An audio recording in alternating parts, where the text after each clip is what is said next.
Chang in San Francisco, and this is Bloomberg Technology. Coming up in the next hour, conservative bias. President Trump claimed again that social media companies discriminate against conservative speech on their platforms, adding, "We have to do something." Plus, Google Games. Alphabet unveils Tuesday a new game streaming service called Stadia at the Game Developers Conference, marking a major new foray into the $180 billion industry for the tech giant. And Apple introduces the first update to its mass desktop computers in 2 years. What you need to know about the hardware refresh.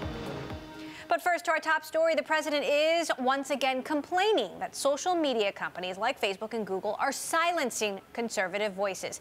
Take a listen to what he had to say Tuesday. Well, we have to do something. I tell you, I have many millions of followers on Twitter, and it's different than it used to be.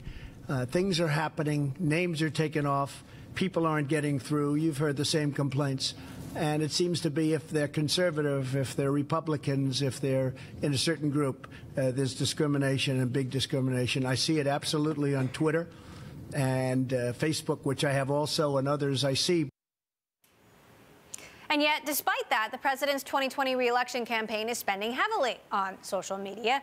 Research from Bully Pulpit shows that Trump has spent close to double the amount of his Democratic rivals when it comes to Facebook and Google ads. To discuss, we've got Michael Beach in Washington. He's the CEO of Crossstream Media, a digital marketing analytics firm. He's also a veteran of Republican presidential ad campaigns. And here in the studio, we've got Bloomberg Tech's global executive editor, Tom Giles. So, Tom, what's new about this latest attack from President Trump on social media? Well, it comes at a time when one of his staffers was temporarily removed from Facebook. It comes which we think was mistaken. It comes at the same time as Nunes also has sued Twitter for $250 million. Congressman Devin Nunes. That's right, alleging anti-bias against him. So there's a confluence of events once again, and this is just a couple of days after Facebook has gotten in trouble over the shooting, which is tangential to this, but once again, social media is in the spotlight for doing bad things. Tell us about what happened with the staffer who was, it appeared one of the companies thought he was a bot, right? That's my sense of it. And as far as I understand, this was it was a mistake. He was temporarily removed, but it's unfortunate the timing here. What's interesting to me is that what Facebook and Twitter will say to you is that we're adhering to our guidelines. People will be removed if they violate our terms of service. They say there is no bias here. And in fact, legal precedent so far has shown when people have brought cases against Twitter and Facebook alleging anti-conservative bias, those cases really haven't made it very far. There hasn't really been this proof provided in the court system that they're being discriminated against. Facebook saying and apologizing to the White House social media director Dan Scavino, saying it mistook him for a bot. Michael, meantime, you worked for the Romney campaign, the Cruz campaign. What do you make of President Trump's spending here on Facebook and Google, and how does it compare historically to prior candidates? I think overall it's a very smart move, and the way to look at it is that one, they're an incumbent without a primary challenge, so they're able to allocate resources a lot earlier for the general election than a campaign. A Democrat right now in the primary, they really have to worry about getting out of the primary, and so the president's campaign can focus all of their attention on persuading any kind of swing voters. And right now it's really about building their base and reaching out to those voters, and they can now do that for a 2-year period uninterrupted, which is a big advantage. The candidates are also spending far more on Facebook than Google, 3 times as much. Does that make sense? Yeah, I mean, Facebook plays a major role in politics. I think as their platform is really second to none in terms of targeting and ease of use. The other way to look at it, in terms of social video, Facebook accounts for about 80% of social video advertising. When you look at the whole pie of video advertising, it's only about 8% of total when you include television. So there's a lot of room to grow for both Facebook and Google, as well as other channels like connected TV.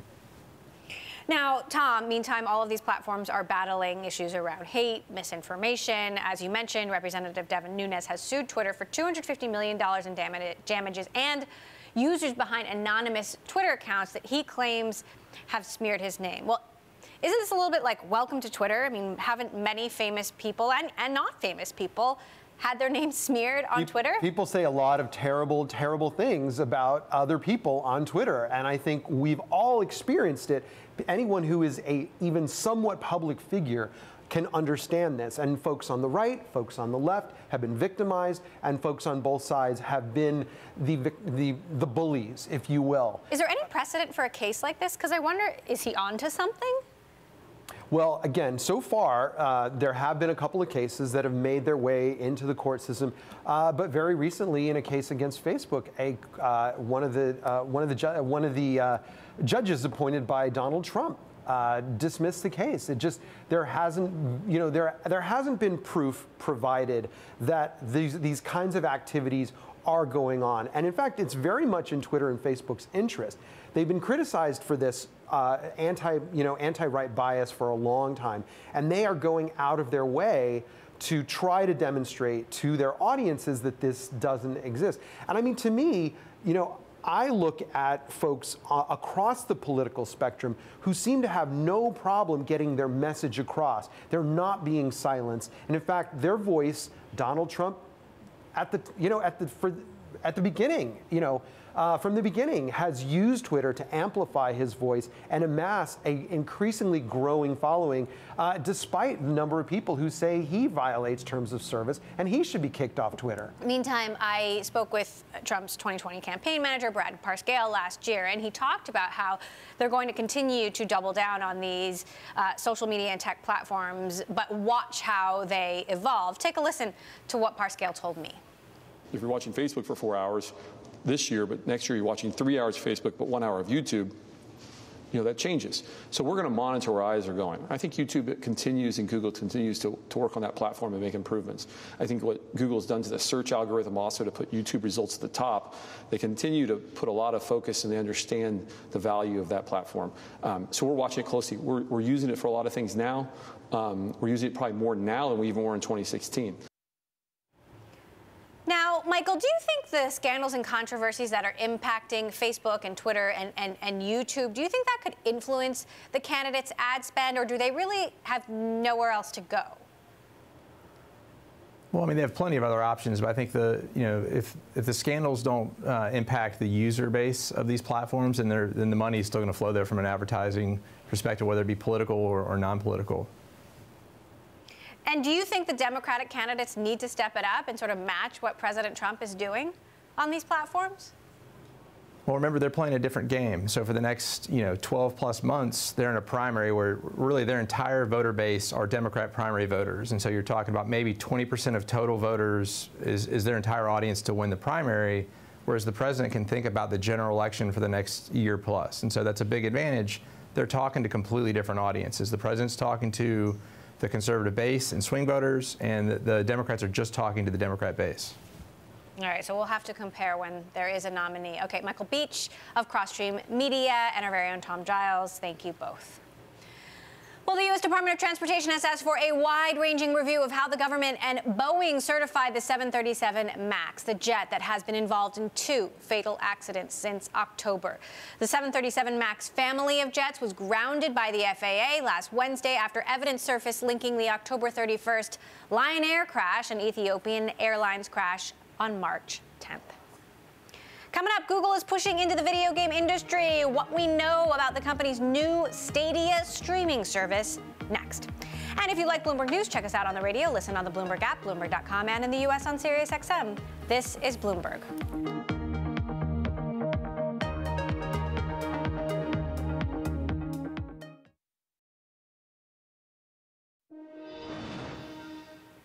Google is betting big on gaming. The tech giant unveiled its new Stadia game streaming at the Game Developers Conference in San Francisco Tuesday.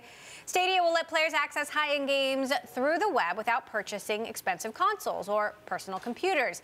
It's already being nicknamed the Netflix of gaming.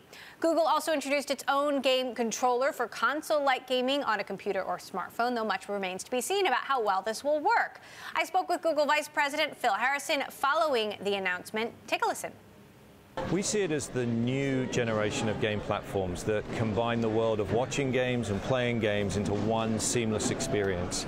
This has been purpose-built for the 21st century, powered by the amazing technology that only Google can bring to bear. But can only Google bring certain kinds of content? Will this have exclusive content? Yes, we announced today the formation of Stadia Games and Entertainment, which is Google's first-party games development studio, and we are working with developers to create games exclusively for Stadia all around the world right now. We've already shipped hundreds of development tools to leading studios, and they're hard at work creating games for the platform. Will you also be licensing content? Gaming content is a lot more expensive than sort of typical streaming video content. We partner with game publishers and game developers, big and small. You saw in our presentation today some of the leading lights of the games industry from Ubisoft and Take-Two, all bringing their amazing experiences to our platform. But also it's about bringing YouTube creators into the mix, where a YouTube creator who has millions of subscribers can bring their fans into the game and allows game developers to connect with more and more people seamlessly across all the screens in their life. Now, if this is successful, it could mean a huge shift in the gaming market. But how will you make sure that the experience is consistent across devices, given the differences in bandwidth, when it comes to everyone's internet experience? Well, that's the magic of Google technology that runs in our data center that allows us to utilize our advances and investments in codecs and streaming technologies, both at the hardware, software, and service level. And that allows us to take the developer's original vision and stream it to the user's home, to the gamer's home, and allows us to stream up to 4K 60 frames per second with all the latest, greatest visual and audio capabilities and technologies that gamers are used to, but without the need for a dedicated box, console, or PC. But do you then need to have a 4K TV? I know you also unveiled your own controller, though you don't need a console. So if you have a 4K TV, then our technology will scale up to bringing that great quality of experience to your display.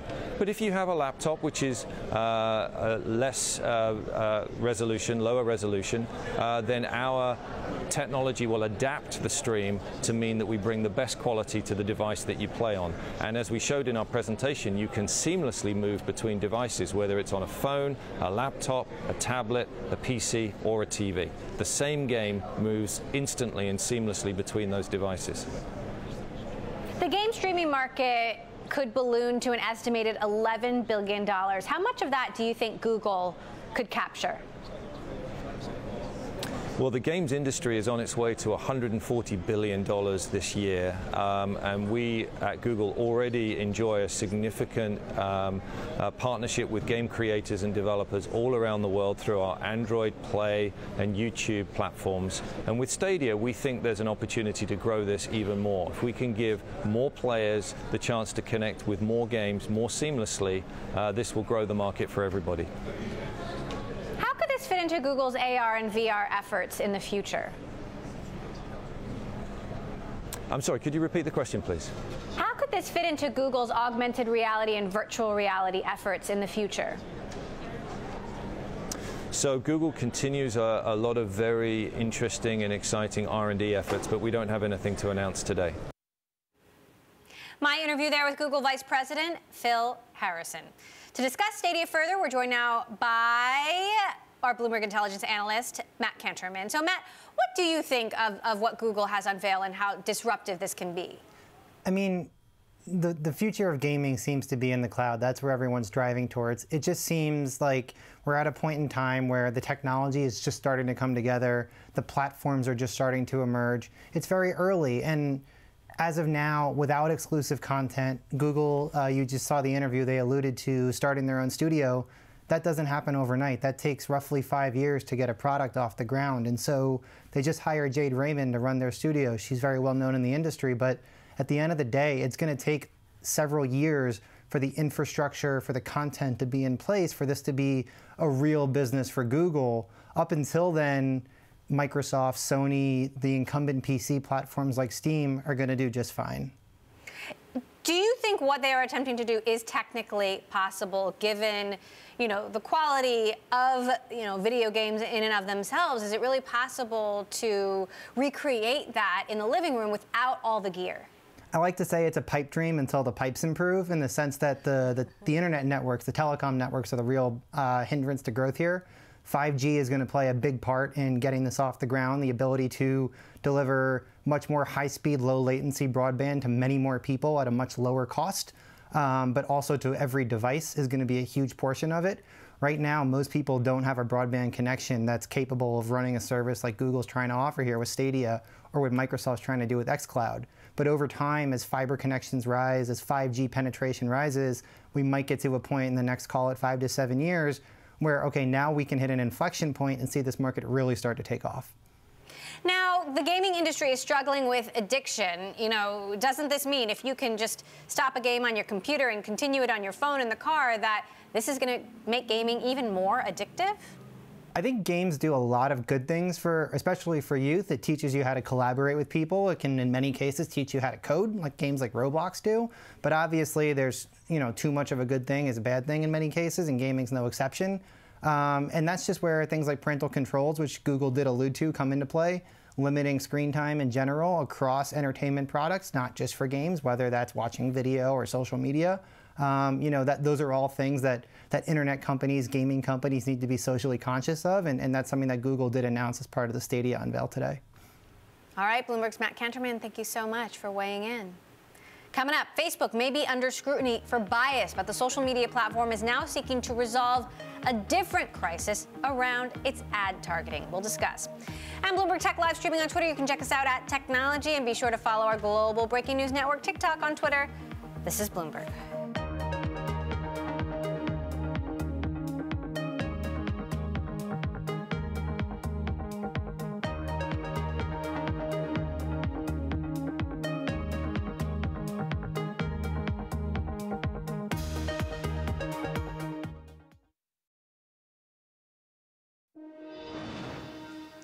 Facebook says it will make major changes to its rules for advertisers in order to settle a string of lawsuits alleging its platform enables discrimination in housing, credit, and employment.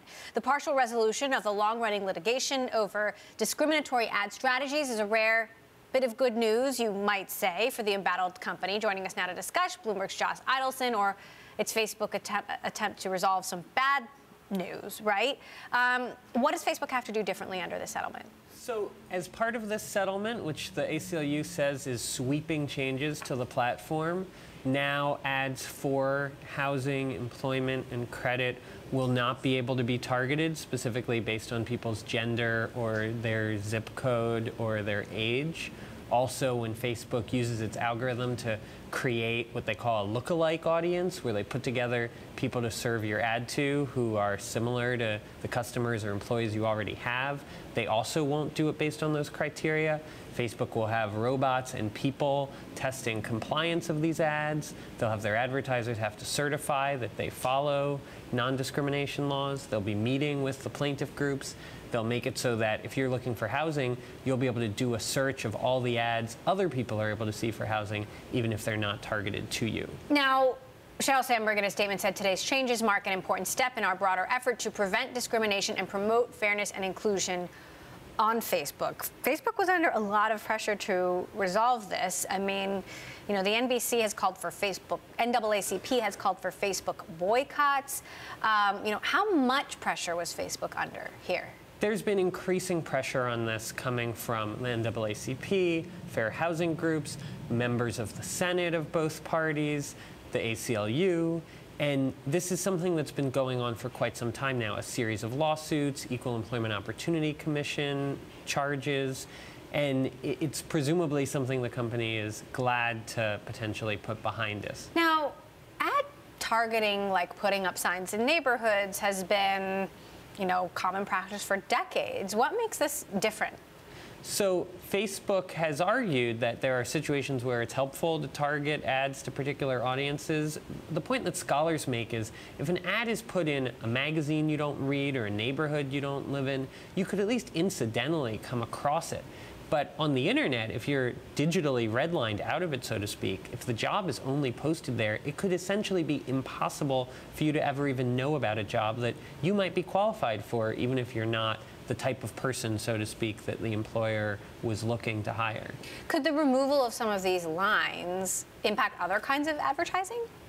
Well, Facebook has said that there is the potential that these changes will be unwelcome to some advertisers in terms of getting what they want, and that it could impact them but not impact Facebook's revenue significantly.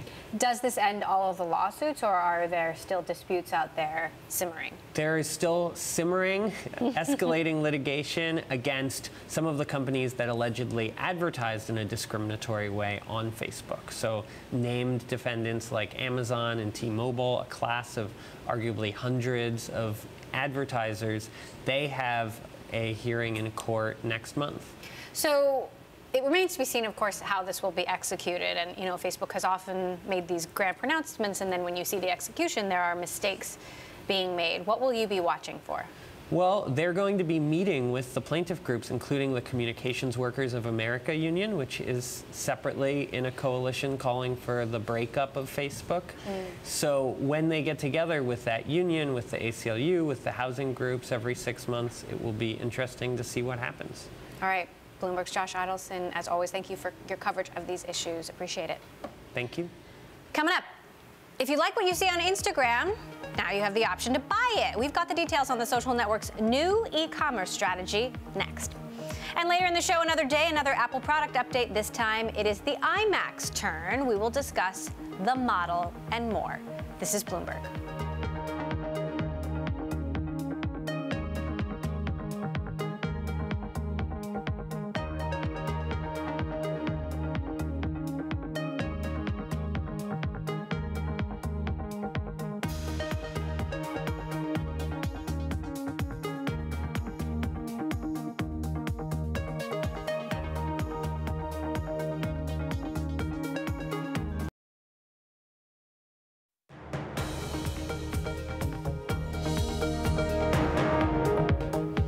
This is Bloomberg Technology. I'm Emily Chang in San Francisco.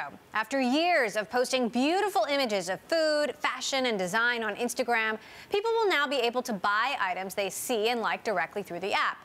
Starting today, Instagram is testing a shopping feature called Checkout with a handful of retailers, including Nike and Revolve.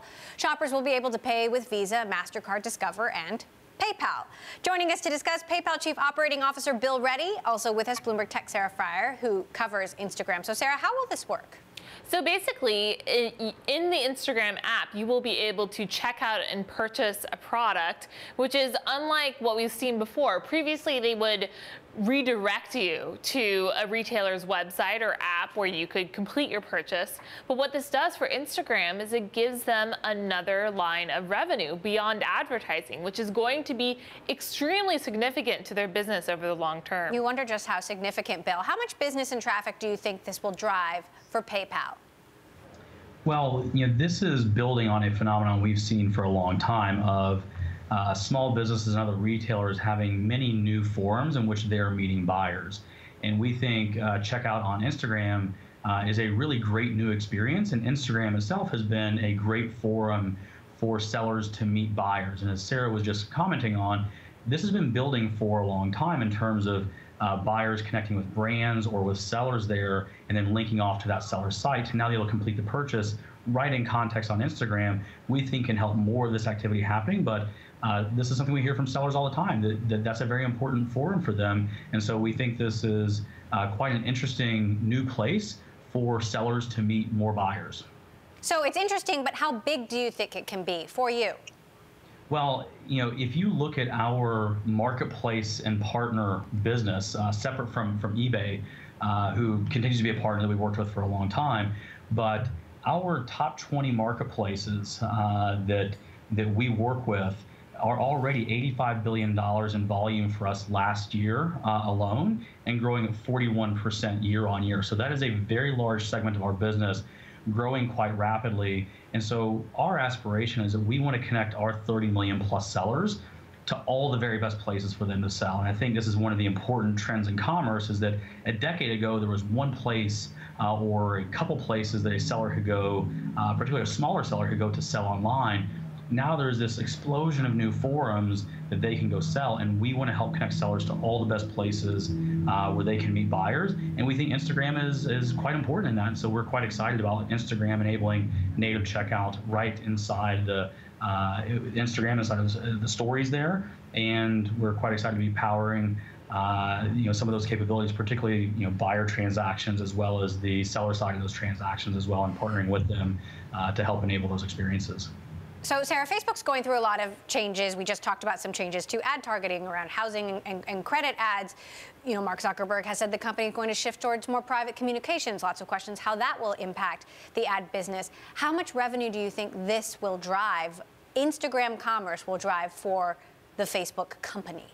It's hard to say because it's so early, but what I think is really important to keep in mind is that Facebook's legacy business, the news feed and the advertising that runs in the news feed, is not going to grow much more from here. It's already so saturated in all these big advertising markets around the world. So the company has really been investing in figuring out what their next business models are. And e-commerce is something that executives mentioned on the earnings call as like a very big priority for them for the future, alongside things happening in messaging, which may be harder to monetize. So I think that this is one of the few bright spots they have that is maybe more proven than some of the other things they're trying, like cryptocurrency and encrypted messaging. So let's talk about the less bright spots. And Bill, Facebook, Instagram are both getting plagued by, hate, misinformation. And you look at many, many Instagram comments. This is a problem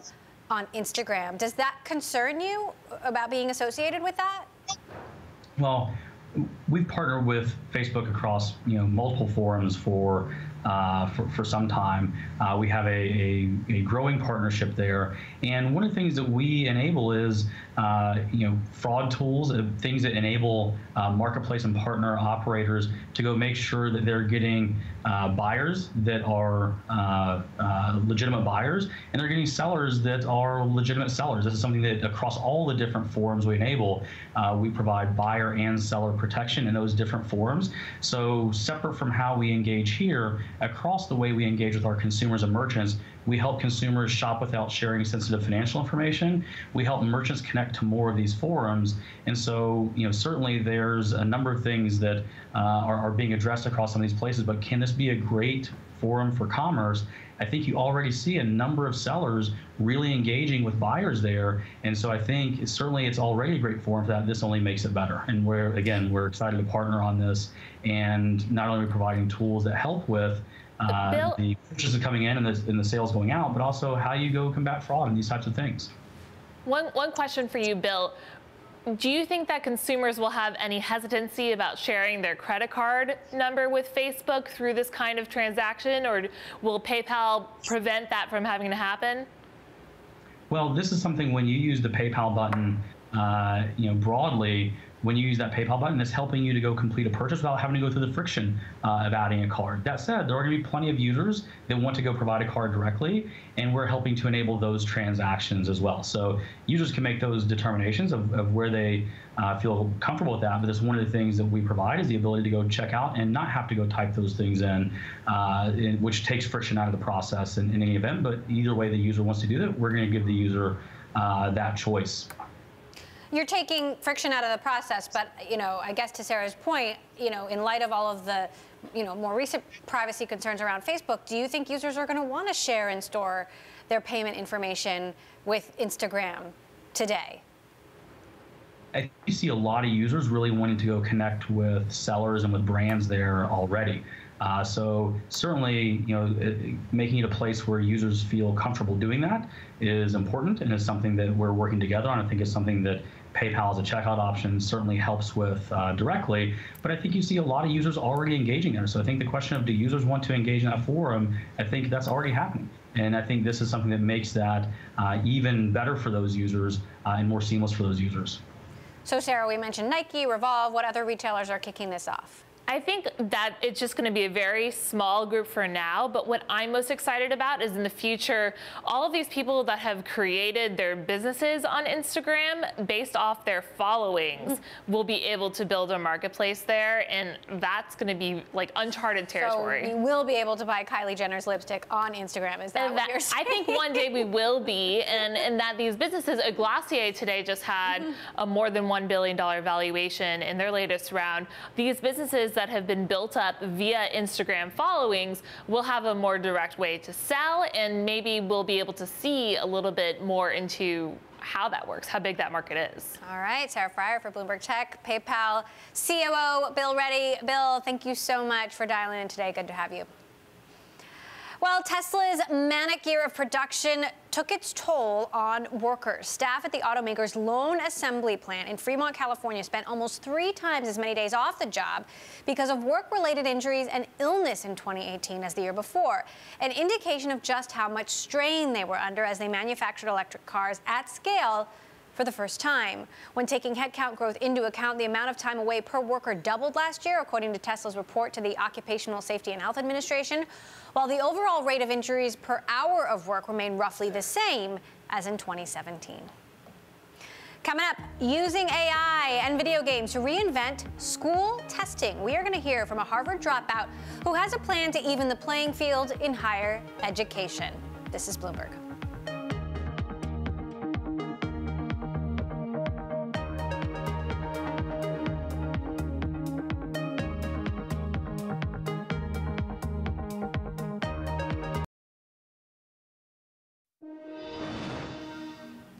Beauty startup Glossier is now technically a unicorn after its latest funding round. The company announced it's raised $100 million in Series D funding led by Sequoia Capital, pushing its valuation to $1.2 billion. CEO Emily Weiss said, "We are building an entirely new kind of beauty company, one that owns the distribution channel and makes our customers stakeholders."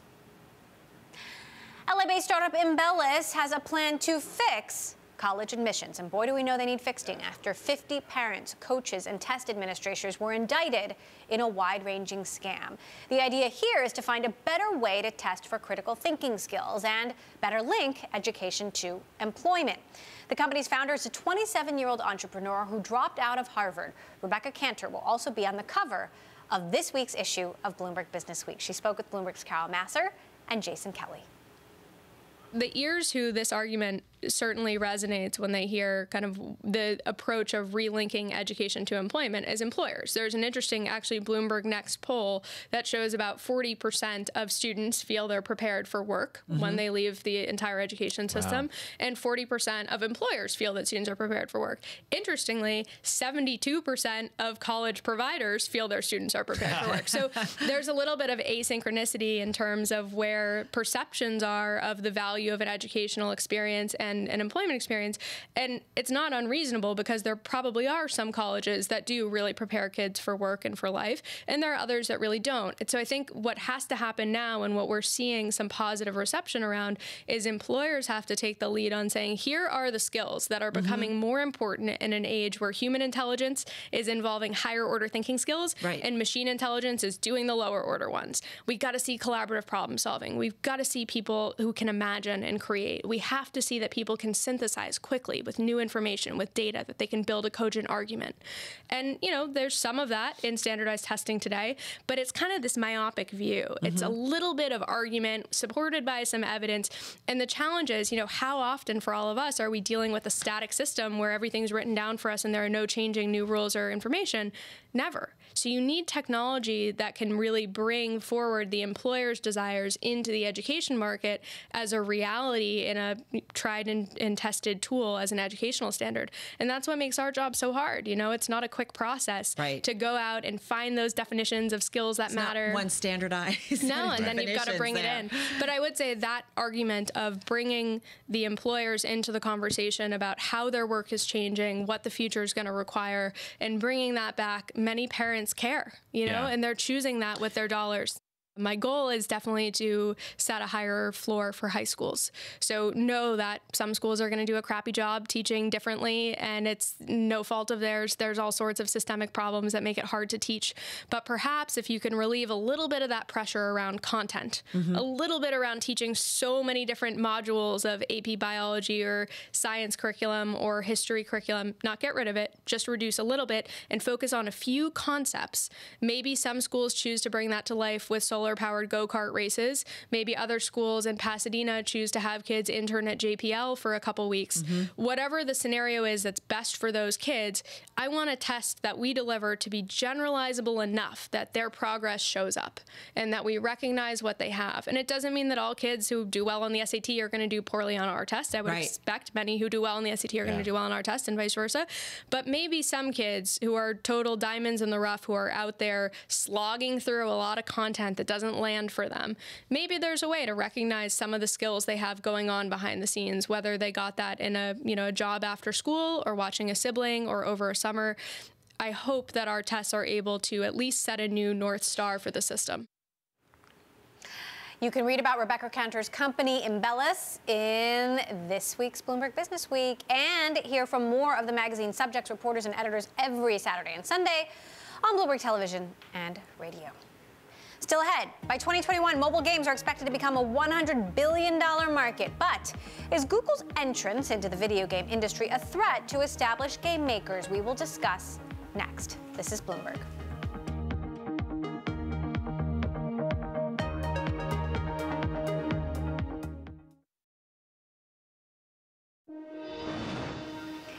The Game Developers Conference is in San Francisco this week, and mobile gaming is, of course, one of the top items on the agenda. According to new data from Newzoo, more than 2.4 billion people will play mobile games this year.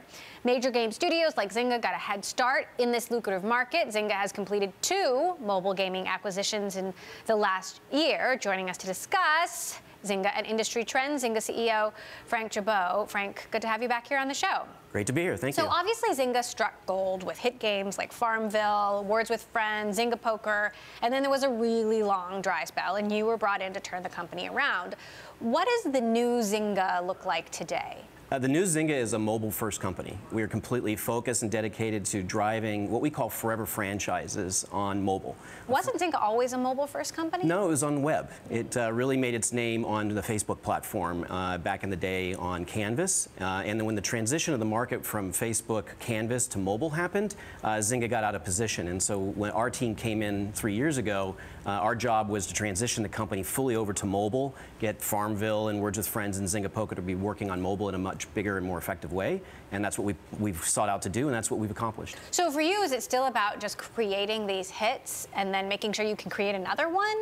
It is, or is success something different? You know, I mean, games is a perfect conflict of technology and entertainment, and it is a hit-driven business. But what's cool about mobile is people will play mobile games for very long periods of time. Zynga Poker is 10 years old, Words with Friends is 8 years old, and we have fans that have been playing those games for very long periods of time.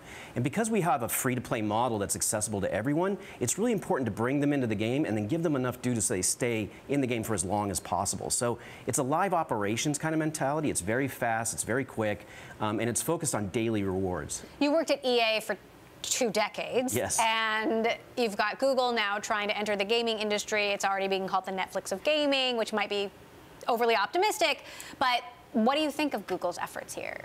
Look, I think gaming is a fantastic category to be in because it's constantly innovating. And if you look at Google's announcement, it's innovating on multiple levels, which I think is good for consumers. And it has some open questions, though. I think what's good for consumers is it's starting to bring streaming as a distribution innovation available to everyone, which as a content maker is a great thing. You know, content innovation and distribution innovation go hand in hand. So the ability to reach multiple screens and players everywhere through streaming is great. I think what they're doing as well by removing a lot of the price up front front for hardware opens it up to other bands where people might not have the $500 to buy a console. So we really like those aspects of it. Whether or not subscriptions work or not remains to be seen. There's a kind of a question out there about how many subscriptions will a gamer have. You're going to have content exclusives on different platforms. It's not quite like movies where you have an unlimited library. So there's going to be a lot of challenges in terms of how many subscriptions gamers will pick up, and then how does it work for content makers. The production model for games can be very expensive, and when you're divvying up a subscription price on a monthly basis, it doesn't always work out. So I think that'll be one of the biggest challenges for them to figure out. Do you have any plans to put Zynga's games on Google's platform? We've talked to Google. We're very good partners with them on the mobile Android platform, and it certainly is something that we're looking at. What about Apple or Epic?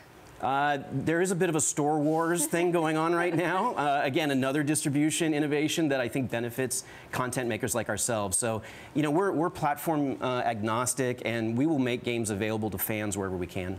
So you struck some big licensing deals: Disney for Star Wars, Warner Media, Game of Thrones, Harry Potter. Harry Potter. What is your view on acquiring licenses versus creating games and your own IP, which is what you did with Farmville? Well, when we started out a couple years ago looking at the business, we felt we had room for some strategic licenses. We like big licenses that last for very long periods of time. I stood in line for the first Star Wars, and I'm still working on it. And so from our perspective, we want franchises that last for very long periods of time, and those are brands that have huge global audiences and really helps cut through the clutter in mobile. There's a lot of mobile games released every year. The stores are flooded with titles, and when you have Star Wars, Harry Potter, and Game of Thrones, it really cuts through that clutter that you see in terms of how things are merchandised or communicated. So brands are powerful multipliers to attract audiences and bring customers into your portfolio. At the same time, we do have a lot of wholly owned IP like Farmville, like Cityville, Words with Friends, Zynga Poker, that really balances out having owned IP as well as the licenses. All right, Zynga CEO Frank Gibeau will be watching